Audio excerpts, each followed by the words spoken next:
के इस परम पवित्र स्थल पर आयोजित सत्संग समारोह में मंच की शोभा बढ़ा रहे सभी विरद विवेक संपन्न संत गुरुजन मुमुक्षा भाव से पधारे सभी धर्मानुरागी बंधुओं, श्रद्धा मूर्ति देवियों, भारतीय चिंतन परंपरा में जिन महान विभूतियों हस्तियों का आदर से नाम लिया जाता है, उसमें सदगुरु कबीर का अद्वितीय स्थान है। इस देश को और इस देश की संस्कृति को जो उन्होंने चिंतन दिया, आध्यात्मिक चिंतन, धार्मिक चिंतन, सामाजिक चिंतन, अनेक आयाम हैं। मनुष्य जीवन के हर आयाम को टच करते हैं, छूते हैं। इसलिए उनके दर्शन में अपरिमित क्षमता है। ज्ञान का अगाध राशि है जो मनुष्य को चरमोत्कर्ष पर ले जाती है। उस पर अधिक से अधिक चिंतन करने की आवश्यकता है। सत्संग वह साधन है जिसके द्वारा उस पर हम मार्मिक चिंतन कर सकते हैं। संपूर्ण शास्त्रों में ज्ञान भरा हुआ है, लेकिन कबीर का ज्ञान सबको मंत्र मुग्ध कर देता है। उसको श्रवण करने के बाद सब लोग अपने जीवन में एक दिव्य शांति की अनुभूति करते हैं। कोई थोथा आश्वासन नहीं। उन्होंने मानवीय स्वार्थपरता को लेकर उनके धर्म में कोई ऐसा आकर्षण नहीं है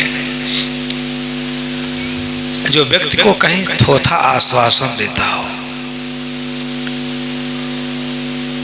और पूरे चिंतन धारा का इतना गंभीर मीमांसा है, प्राप्त विचारों पर ऐसी गहन समीक्षा है कि श्रोता जो पढ़ता है गहराई में डूब जाता है, खो जाता है। ऐसा मैं इसलिए कह रहा हूं, चारों तरफ ईश्वर तत्व की गूंज है। ईश्वर का भजन, ईश्वर का दर्शन, स्वर्ग मोक्ष का इतना भयावह वर्णन है और उसका इतना दुष्परिणाम है। कबीर के चिंतन में उसका सही समाधान प्रस्तुत होता है। सदगुरु कबीर साहब ने कहा, उनके दृष्टि में क्या है, मनुष्य का समुद्धार करता कौन है। ये विचारणीय विषय है, अत्यंत मार्मिक विषय है। संसार के उहापोह से बहुत दूर जाते हैं सदगुरु कबीर। इसलिए कई लोगों के समझ में नहीं आती है उनकी बात। कहीं किसी ईश्वर की कल्पना नहीं, परमात्मा की कल्पना नहीं, स्वर्ग की कल्पना नहीं। भारतीय मनीषा में जो उपलब्ध ज्ञान है उस ज्ञान को सरल बनाते हैं, बोधगम्य बनाते हैं, बुद्धिगम्य बनाते हैं, अनुभवगम्य बनाते हैं। उनके धर्म की प्रतिष्ठा ही उनके निजी अनुभव पर प्रतिष्ठित है। इसलिए वो दिव्य है, अलौकिक है, अद्भुत ज्ञान का कथन है। साहेब ने कहा, ते साहेब के लागव साथा, दुई दुख मेट के हो सना था। वो कौन साहेब है? वो साहेब आकाश में नहीं रहता, पाताल में नहीं रहता, सब जगह उसकी सत्ता है। ऐसा किसी ने कहा ही नहीं। इसलिए ये कहने सुनने में दुर्ज्ञेय लगता है, दुर्विज्ञेय लगता है। अद्भुत कथन है, संतों का विलक्षण जीवन है, दर्शन है, और उनके पावन सानिध्य में ही हम अपना कल्याण कर सकते हैं। संसार में कोई ऐसा ईश्वर नहीं, परमात्मा नहीं, कोई लोकांतर नहीं। हमारी सारी चिंता उसी के लिए है, मरने के बाद क्या होगा, मरने के बाद कहां जाएंगे। सारा अस्तित्व थर थर कांप रहा है। हम वर्तमान जीवन से संतुष्ट नहीं हैं, और यही हमारा सबसे बड़ा दुर्भाग्य है। इस जीवन में विवेक है। मैं पहली सभा में भी कहा था कि जीवन का कोई मूल्य नहीं, इसका इतना ही मूल्य है कि इसमें विवेक का बीज है। बड़ी अर्थपूर्ण बात है। विवेक जग गया, जीवन परमार्थ में लग गया, आपको परम संतुष्टि मिल गई, जीवन कृतार्थ हो गया। परंतु होगा कैसे? सतः शुद्धान साधुन बंदे सतः शुद्धान कृपा सिंधोन महाजनान यत संगत्या महानिस तीरते भवसागर। ये पूरा काल में कहा गया। बाद में इस ज्ञान का, इस धारा का इतना विरूपण हुआ उपनिषद काल के बाद कि प्रबुद्ध मनुष्य और प्रबुद्ध जीवन ईश्वर के खोज में, परमात्मा के खोज में अपने कल्पना में इतना उलझ गया, किसी ने साहस नहीं दिखाया। एक कबीर का साहस है, उनका उत्साह है। जब आदमी समझ लेता है तो कृत्य हो जाता है। ऐसा अद्भुत ज्ञान है, इतना जबरदस्त कुहासा है अविद्या जन संस्कारों का। उस कुहासा को चीर के बोध के पार गए बिना बातें समझ में नहीं आती। बुद्ध ने भी परिश्रम किया, बहुत समझाया, क्योंकि एक ऐसा विषय है इस पर पूरा काल से चिंतन होता रहा है, परंतु परिणाम ढांक के तीन पाते ही हैं। आज भी चारों तरफ वही उहापोह दिखाई देता है। ऋषि ने भी ये कहा कि साधुन बंदे, मैं वो शुद्ध प्रशस्त महाभक्त रूप साधुओं की वंदना करता हूं, किसकी? जो काम विजयी है। इसने अपने सारे कामनाओं को इसके अंदर सारे कामनाओं का अभाव हो गया। इच्छा, तृष्णा, वासनाओं का प्रवाह है। ये जीवन यात्रा है, उसको आप कैसे समझेंगे? आपके अंदर जो तीव्र राग है, मोह है, किसके प्रति? इस देह के प्रति, क्योंकि देह का वास्तविकता का ज्ञान नहीं है। इसमें क्या है? 32 कुरूपताओं का लक्षण बताया गया। हाड़ है, मांस है, मज्जा है, रस है, रक्त है, टट्टी है, पेशाब है। कबीर के दृष्टि में बंधु यही ज्ञान है। अनेक जगहों पर इस प्रश्न को उठाया, फिर वो क्या फूले फूले, जब 10 मास ऊर्ध्वमुख होते सो दिन का है भूले। इसलिए अज्ञान हमारे अंदर स्वतः उत्पन्न हो जाता है। ज्ञान सत्य को सत्य, असत्य को असत्य समझना, यही तो ज्ञान है। और क्या ज्ञान है? जीवन भर आदमी शास्त्रों का अध्ययन मनन करता है, परंतु जो असत्य है, जिसका बोध नहीं, ज्ञान नहीं, जिसे देखा नहीं, पाया नहीं, उसी के पीछे पागल हुए घूमता रहता है। मां अज्ञान। एक दृष्टांत आता है कि तथागत बुद्ध कहीं जा रहे थे यात्रा पर। इस संत के जीवन, संत का जो विलक्षण जीवन है, हमारे लिए उसकी बहुत उपयोगिता है। किसी साधक के सानिध्य में ही हम अपने मानसिक रोगों का इलाज कर सकते हैं। दुर्गम है, बड़ा कठिन है। तो जा रहे थे, मालुक स्वतंत्र में मध्यम निकाय में कथा आती है। मालुक स्वतंत्र नाम का एक साधक था, उसका मन व्यथित था, उद्वेलित था कि संसार का रहस्य क्या है, कैसे जाने इसको। उसने एक प्रश्न किया तथागत से कि तथागत, जीवन प्रवाह यहीं तक सीमित है या इसके बाद भी जीवन है? ईश्वर है या नहीं है? इसमें जो चेतना है नित्य है या अनित्य है? लोक अनित्य है या अंतवान है? अगर इन प्रश्नों के आप उत्तर नहीं देंगे तो मैं आपके संग में साधना करना, ब्रह्मचर्य साधना करने का मैं परित्याग कर दूंगा। मुझे समझ में नहीं आ रहा है बंधु, सचेता अवस्था हुए बिना ये सत्संग हमारी चेतना को जगाती है, प्रसुप्त चेतना को। बुद्ध खिलखिला के हंस दिए, कहे मालूक सुतंत्र, मैंने कब कहा था तुम्हें कि मैं ऐसे प्रश्नों का उत्तर दूंगा ही? इसी में सारा जगत झूल रहा है। तुम्हारा प्रश्न तो ऐसे ही बेकार है जैसे किसी व्यक्ति के कलेजे में जहर बुझा बाण लगा हो, उसके इष्ट मित्र सुयोग्य वैद्य को बुला के लाए हो, लेकिन वो कहता है मैं बाण तब तक नहीं निकलवा पाऊंगा जब तक कि पता न लग जाए कि बाण चलाने वाला कौन है, उसका बाण कैसा है, उसके धनुष की डोरी कैसे, मूंछ की है, दांत की है, लंबा है कि गोरा है, काला है कि नाटा है। तुम्हारा प्रश्न ऐसे ही बेकार का प्रश्न है। मैंने कब कहा था कि ऐसे प्रश्नों का उत्तर दूंगा? ध्यान से सुनिएगा, सारा जगत इसी प्रश्न का उत्तर ढूंढ रहा है।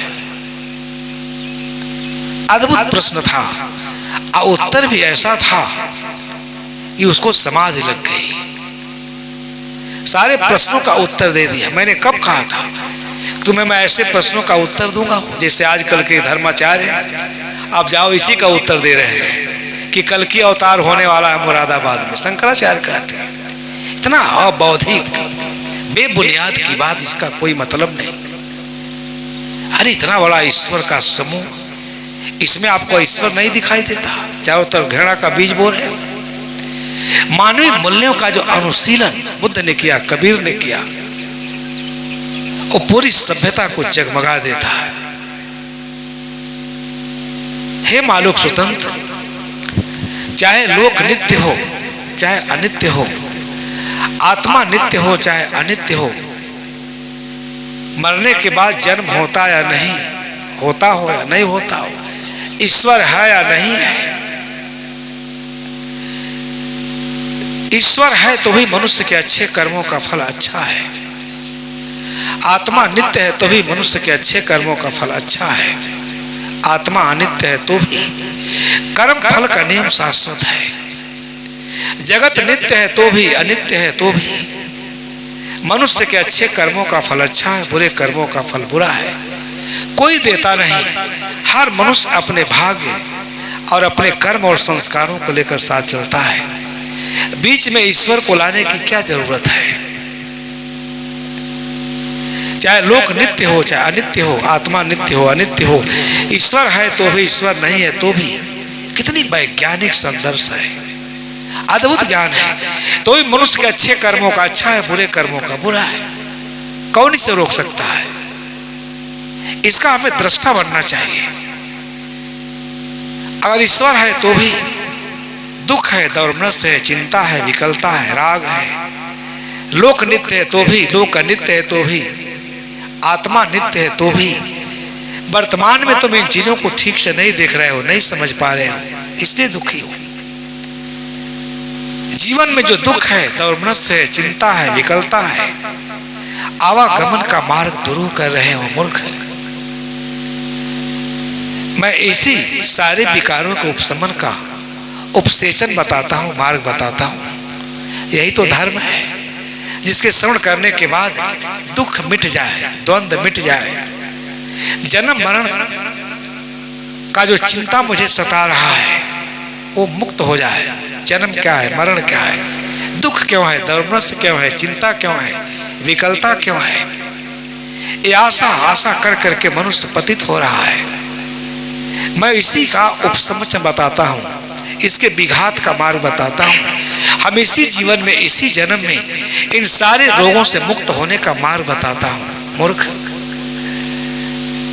ऐसे प्रश्नों का उत्तर, इन प्रश्नों के उत्तर मिलने या न मिलने से मनुष्य का कुछ बनता बिगड़ता नहीं है। उन्हीं प्रश्नों को लेकर मनुष्य जीवन भर होता रहता है। क्या अर्थ है, कोई मतलब है? ये सत्संग व औषधि है। इसमें जन्म मरण के प्रवाह, जन्म क्यों होता है, मृत्यु क्यों होती है। आदमी गहनता से जब सोचता है, समाधि लाभ में पहुंचता है, संसार का संसर्ग कट जाता है। अनित्य पदार्थों से मोह ही तो जन्म मरण का कारण है। अनित्य पदार्थों, अनात्म पदार्थों से में जो हमारा लगाव है, आसक्ति है, वही हमारे जीवन को तहस नहस कर रही है। ऐसे जीवन में विलक्षण ज्ञान के प्रकाश की आवश्यकता है। और इसीलिए तथागत बुद्ध ने ऐसे प्रश्नों को अव्याकृत कह करके पूछा जाने के लिए मनाही कर दी। इन प्रश्नों में पढ़ने से मनुष्य का कुछ भी बनता बिगड़ता नहीं है। ईश्वर है तो भी, नहीं है तो भी आपका अस्तित्व तो है। अपना कर्म फल ये तो आपके सामने है, कौन देता है दुख आपको। आदमी इसी प्रश्नों से व्यथित है, पीड़ित है, मरने के बाद क्या होगा। इसीलिए इसको अव्याकृत कहा। पुट्टपाद ने कहा अव्याकृत क्यों कहा महाराज, कहा न अर्थ युक्त है, न धर्म युक्त है, न विराग के युक्त है, न विराग समन के युक्त है। इन प्रश्नों में विवेचन में पड़ने से मनुष्य का कुछ भी नहीं बनता बिगड़ता, केवल वो अपने मूल्यवान समय को नष्ट करता है। क्योंकि सत्ता की जो समग्रता है उसको उसका दृष्टा बनना चाहिए, उसको देखने वाला बनना चाहिए। अद्भुत ज्ञान है। इसी विषय का निरसन अब विशद विवेचन सद्गुरु कबीर ने अपनी चिंतन धारा में किया। हमारा समुद्धार करता आकाश में नहीं बैठा है, इसलिए वो मनुष्य को, मनुष्य जीवन को बहुत मूल्य प्रदान किया। हमारे बुद्धि का आज कितनी विशेषता है, लेकिन उस बुद्धि का उपयोग हम अपने व्यक्तित्व को और अपने जीवन को और अपने आत्मा को विमल बनाने के लिए नहीं करते। बाहर ढूंढ रहे हैं, कितनी बड़ी प्यास है, कितनी दुराशा है। इसलिए सद्गुरु कबीर विचार मंच है। यहाँ ऐसा कोई थोथा आश्वासन नहीं दिया जा सकता कि आप आए हैं आपके सारे पाप कट जाए। हम तो ये बताएं कि आपने पाप किया क्यों, पाप की आवश्यकता कहां से आ गई, क्यों किसी के प्रति आपके मन में शोषण की दुष्प्रवृत्ति आती है। ज्ञान का मार्ग विलक्षण मार्ग है। इसीलिए ज्ञान का उद्घाटन, ज्ञान के प्रकाश से, दिव्य प्रकाश से हम आप्लावित हो जाते हैं। साहब कहते हैं तेई साहब के लागव साथा दुई दुख मेट के हो सनाथा। बड़ी लंबा पद है।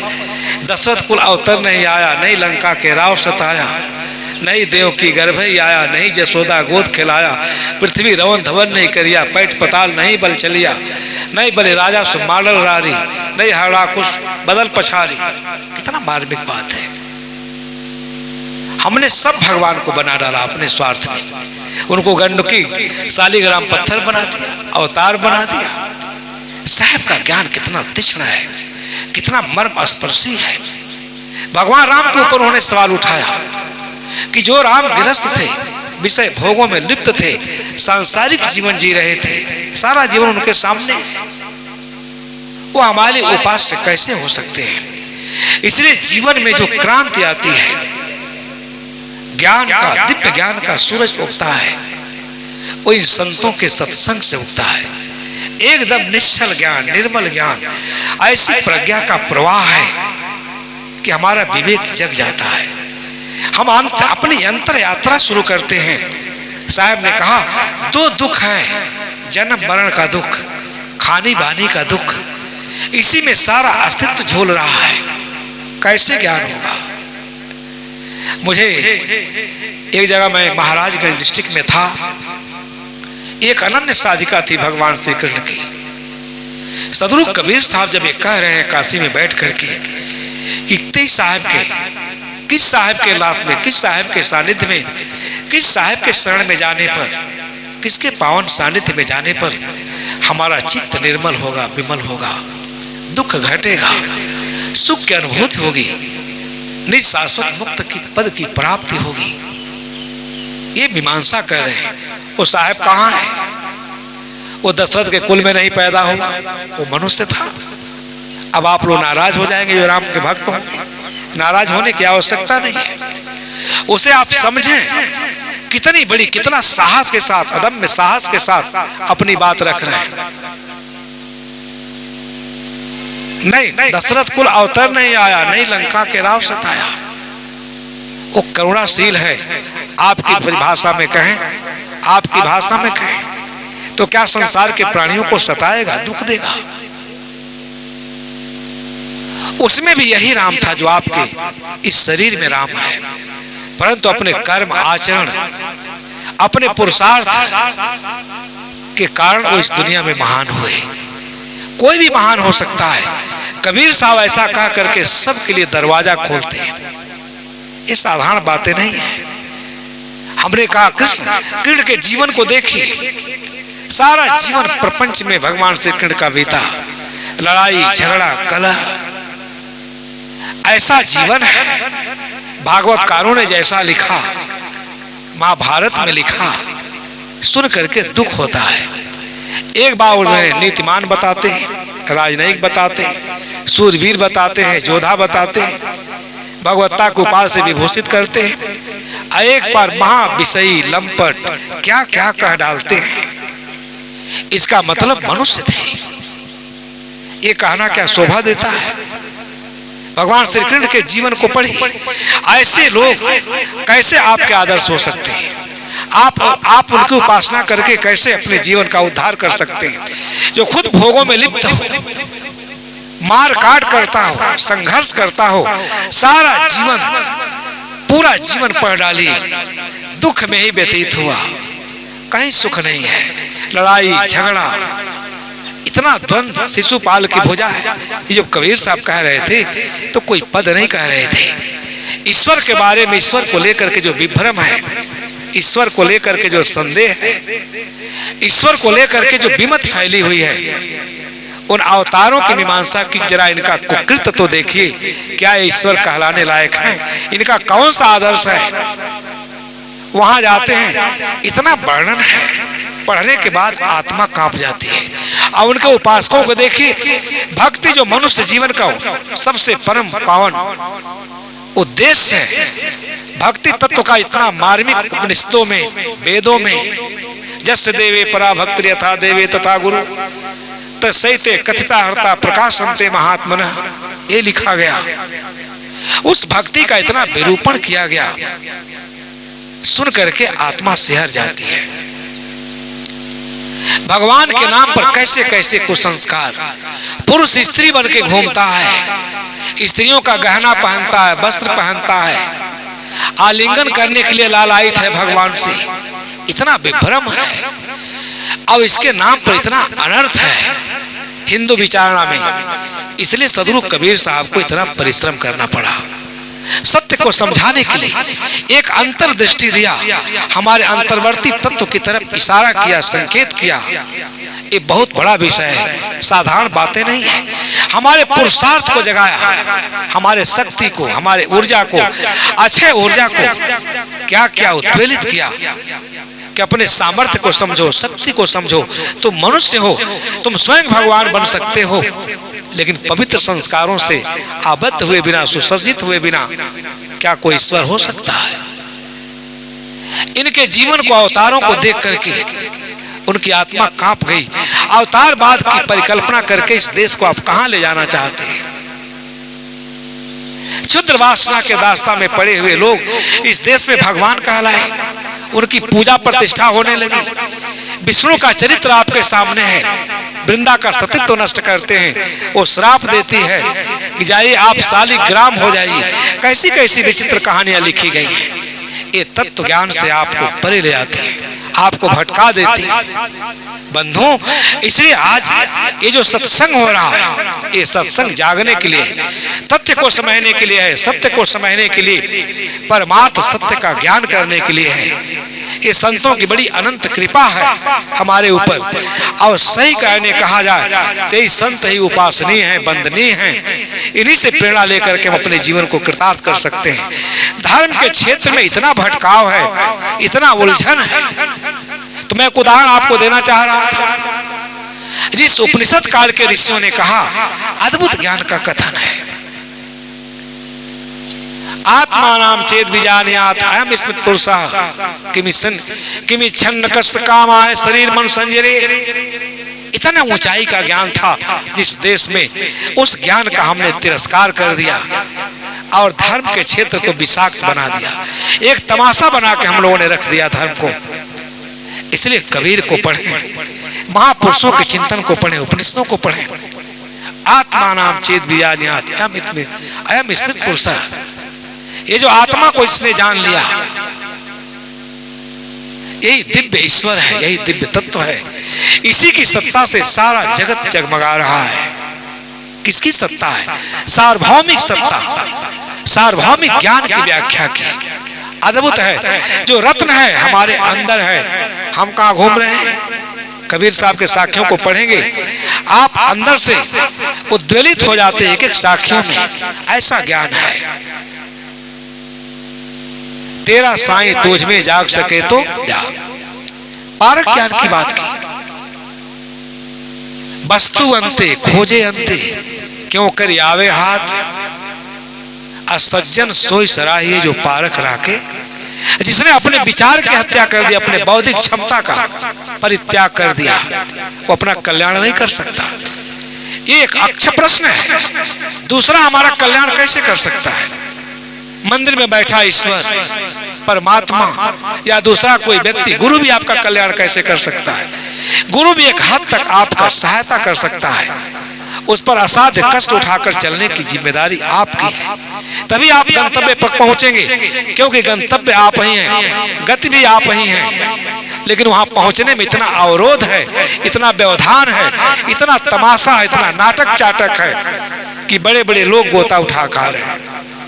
जब कबीर साहब आध्यात्मिक परंपरा का विश्लेषण कर रहे थे, कहा बड़े बड़े पंडित कहलाने वाले भी डूब गए, ज्ञानी कहलाने वाले भी डूब गए, इनके कारण हमारी दुर्गति हो रही है।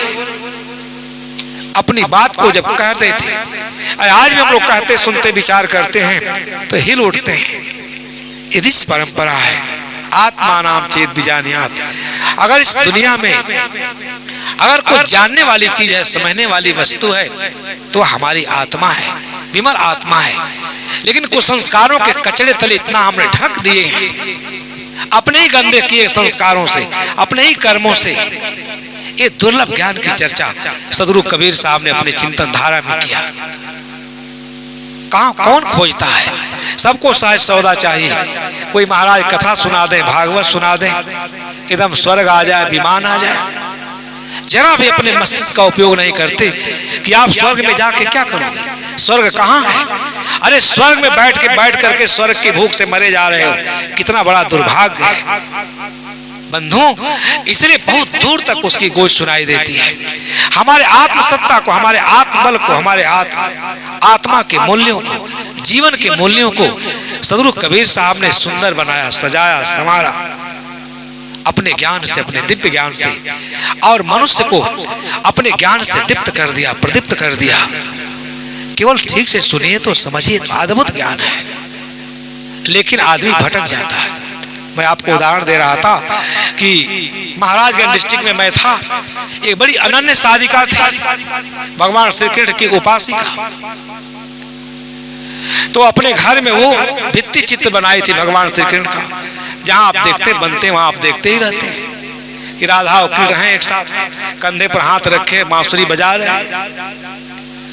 और वो इतना अनन्य साधिका थी कि भगवान को भोजन बनाती थी, खिलाती थी, दत्वन कुल्ला कराती थी, खरिका कराती थी, अपना सारा भोजन बिल्कुल पानी कर देती थी भगवान को खिलाने में। ये जड़ता हमारे अंदर है। भगवान में किसी को भगवान मानते हैं, कोई बात नहीं, कोई दिव्य महापुरुष है आपने मान लिया है, लेकिन क्या वो भोजन करेगा? ये तो विवेक होना चाहिए मेरे पास। उससे अच्छा तो किसी भूखे व्यक्ति को आप भोजन कराते, कितना सुख मिलता।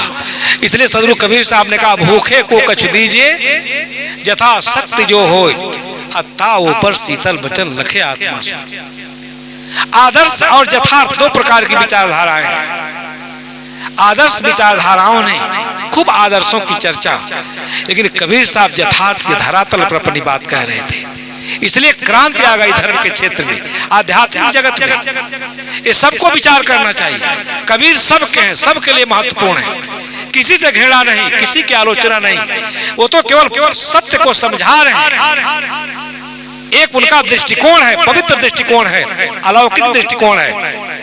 अगर आपके पास बुद्धि है तो उसे समझ लीजिए। इसलिए उसकी गरिमा है, महिमा है सबके लिए। बंधु, अब इतनी बड़ी साधिका थी, उसके भांजे चले गए उसके घर। हमारे उत्तर प्रदेश में मामी लोग कभी कभी अपने भांजे से हंसी मजाक भी कर लिया करती है। कुछ है वैसा रिश्ता, जगह जाकर रीति रिवाज है। और वो कट्टर पारखी संत भांजे, मामा जी नहीं थे, केवल घर में मामी, और महाभक्त, खूब भगवान को भोग लगाती, बैठ के घंटा हिलाती, पंखा डुलाती, पानी रखती, आचमन रखती। अब खिलाते पिलाते भोजन, एकदम जाड़े का दिन था, बिल्कुल पानी हो जाता। बैठ के खाती, भोजन में कोई स्वाद नहीं। भांजे ने एक दिन देखा, 2 दिन देखा, श्रद्धा भक्ति तो बहुत ऊंची है, अनन्य साधिका है, और भित्ति पर चित्र बना था भगवान का। एक दिन उनको नहीं रहा गया, कहे मामी आप जैसा भक्तिन तो मैं पूरे देश में भ्रमण करता हूँ, शायद ही कोई भगवान का भक्त हो। इतना सेवा जो कभी आप मामा की होती, अब इतना आग बबूला हो गई कि जल्दी हमारे घर से निकल जाओ। तुम नास्तिक हो, कबीरपंथी, तुम लोगों को भगवान से बड़ी जलन है, कुढ़न है, तुम लोग क्या जानोगे भगवान का मर्म। सब सरल हृदय की थी, और भांजे थे, हंस के रह गए बेचारे, खूब डांटी।